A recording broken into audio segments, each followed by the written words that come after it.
Hey guys, it's Kira back with another pick a card. This time, I'm not answering your yes or your no's or your maybes. As a life coach, I talk with a lot of people who struggle with a lot of issues. I specialize mainly in relationships, but with that, what happens is you end up having to delve into a lot of stuff about the self. So, in order to have a happy relationship, you have to be happy with yourself first. This reading is going to be about letting love in, what it is that you're struggling with, and why you may be always ending up in the same type of relationship despite the person, or you're just having a problem letting your guard down because you've been hurt so many times. I'm going to give you three piles to choose from. You can take a breath and ask yourself, what do I need to let go? What do I need to surrender? I am using the Power of Surrender cards by Judith Orloff, MD. These cards help me and my partner a lot, especially when the energy gets a bit weird, a bit off. We're all adulting, we're all parenting, we're all lifing, and sometimes, you get wrapped up in all of that. And so, to help pull us back, to help ground us, I will pull a card and we can reset from there. So, here we go. Those are your those are your piles. Well, those are your first card. I will be expanding with the Soul Coaching Oracle cards by Denise Linn. So, whatever it is that you get about surrendering, we're going to go a bit deeper with a soul coaching card. Okay, pile one. Your Power of Surrender card. Surrender the habit of people pleasing. Maybe in your previous relationships, you thought the more you do, the more the person will love you, the more they will appreciate you, the more they will understand or get it. Speak your needs and be true to yourself. Focus on your own happiness instead of always trying to make everyone else happy. Maybe that's even the way you are in your friendships. Maybe you worry that people won't like you if you don't overextend yourself. But at what cost? At what cost are you doing this? And then the other question is this being reciprocated? Do you have at least two people who are going to overextend themselves for you? And even so, you all need to stop it. This does not create a balanced relationship. This does not create appreciation.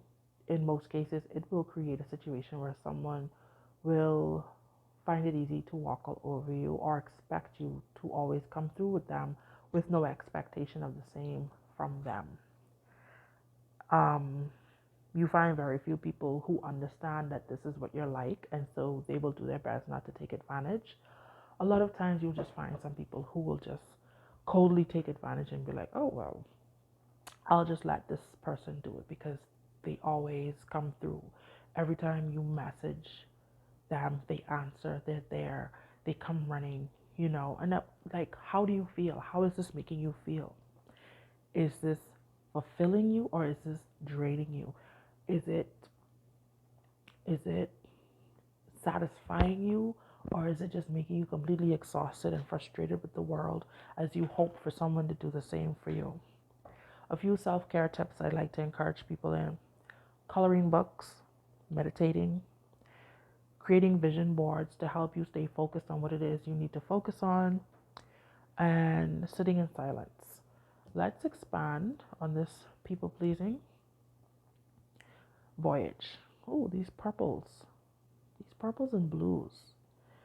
Interesting. Yeah, those are.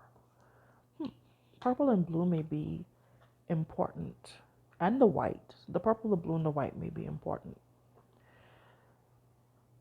I am safe and sound. I'm safe and loved no matter where I am. This is true. This is true. And you need to understand that. When you stand in your power and you're able to say no, when you're able to set clear-cut boundaries, you will earn more respect. People will understand that okay, I can't just lean so heavily on this person to that person's detriment. So the universe absolutely knows, cherishes, and protects you as you ride the currents of life. Do not be afraid to say no. It's not going to hurt you. Your life is a spiritual voyage, and it isn't always what it seems. There are no wrong turns, and every adventure or misadventure was a part of the course. There's always a deeper meaning to your soul's life journey than what appears on the surface, even when you're going through dark waters or stormy seas. But you need to allow yourself to feel that and know that you're always seen, loved, and cherished by the universe, the Creator, and your angels, which means that you do not need to depend on your people pleasing to give you which you it's like thinking that if you please everybody, when you need something you will get it back. Your needs are not supplied that way, right? So if you do set boundaries, you do decide that you are going to put yourself first, you will still be taken care of. And my question is, are you even being taken care of when you're people pleasing? After you have given in to everyone, at the end of the day, are those people filling your needs, or do you still have to find a way to get your needs fulfilled despite having helped everyone? Something to think about. So, it may be a reason why your relationships aren't working out, because you can be getting frustrated in a relationship and ultimately ending it yourself, or the other person just not respecting you and doing something, or even leaving because they don't feel you have enough boundaries in place. So that's your reading for today, and I am on to pile two. Hi, pile two. So let's look at what you need to surrender. Surrender to effortlessness. Stop pushing so hard. The art of living means going with the flow instead of trying to force the river.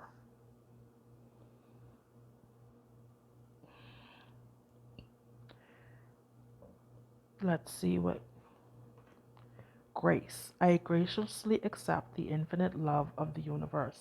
Well, those two go together really, really, really awesomely well, because understanding the effortlessness means understanding grace and understanding the infiniteness, the infiniteness of the universe. Your angels, your guides, your spiritual guardians, they're all watching and cherishing you. Honor the reality of others. Be understanding with yourself. Even if you know that you're right in your opinion, sometimes it's wise not to push your point. Let it drop. It's not that important. Stop pushing so hard.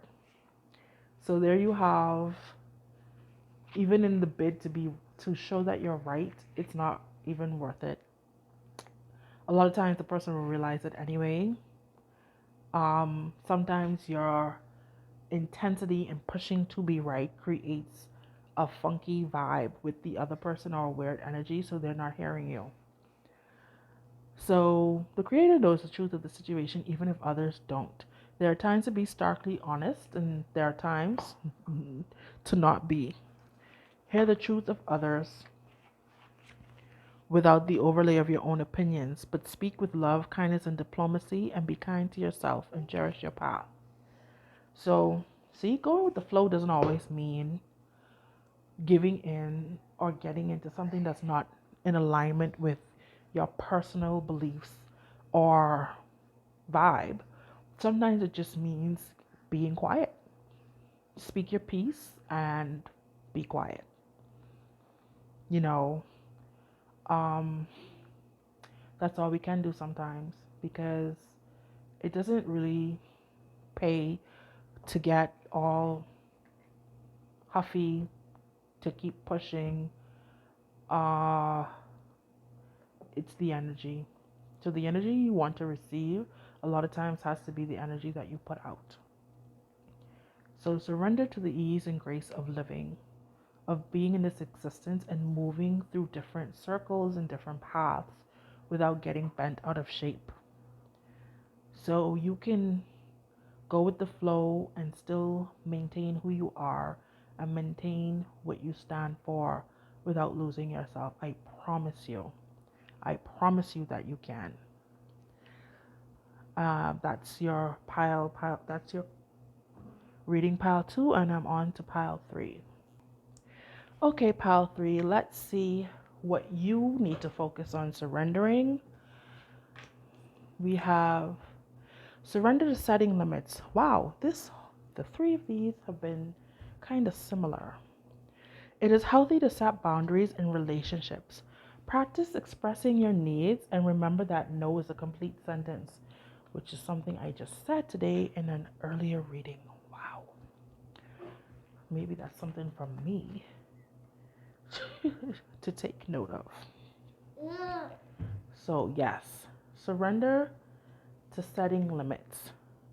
Maybe in relationships, you don't have any boundaries for mental, emotional, physical safety, and health. It's good to have boundaries.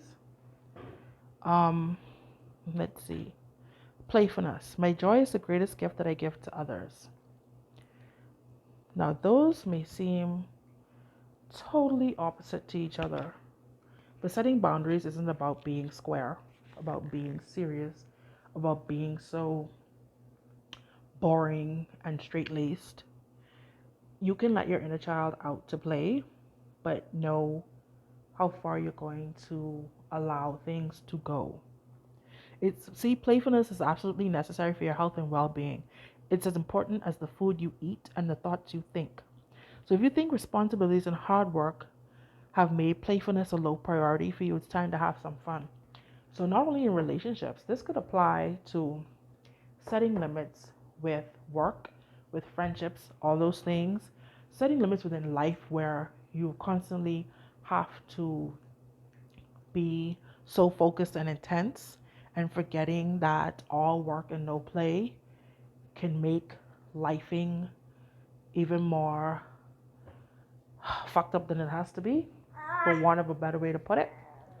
So give yourself a break and nurture your spirit by doing something completely silly or off the cuff. You could even listen to music or dance with yourself. Make silly faces, have an afternoon tea party, or go for a drive with no destination, just for the fun of it. So those limits can be knowing that you're feeling tapped out, knowing that if you knowing that you have to be on and serious all the time can be hard, and it can suck the life out of you. So it's all about balance, and it's all about knowing just how much you can take, how much you're willing to take before you need a break, before you need to be absolutely foolishly giddy and then get back to whatever it is you were focusing on. So pile 3, that was your reading. And guys, don't forget to share, like, and subscribe. I will see you all in the next one. Thank you for joining me.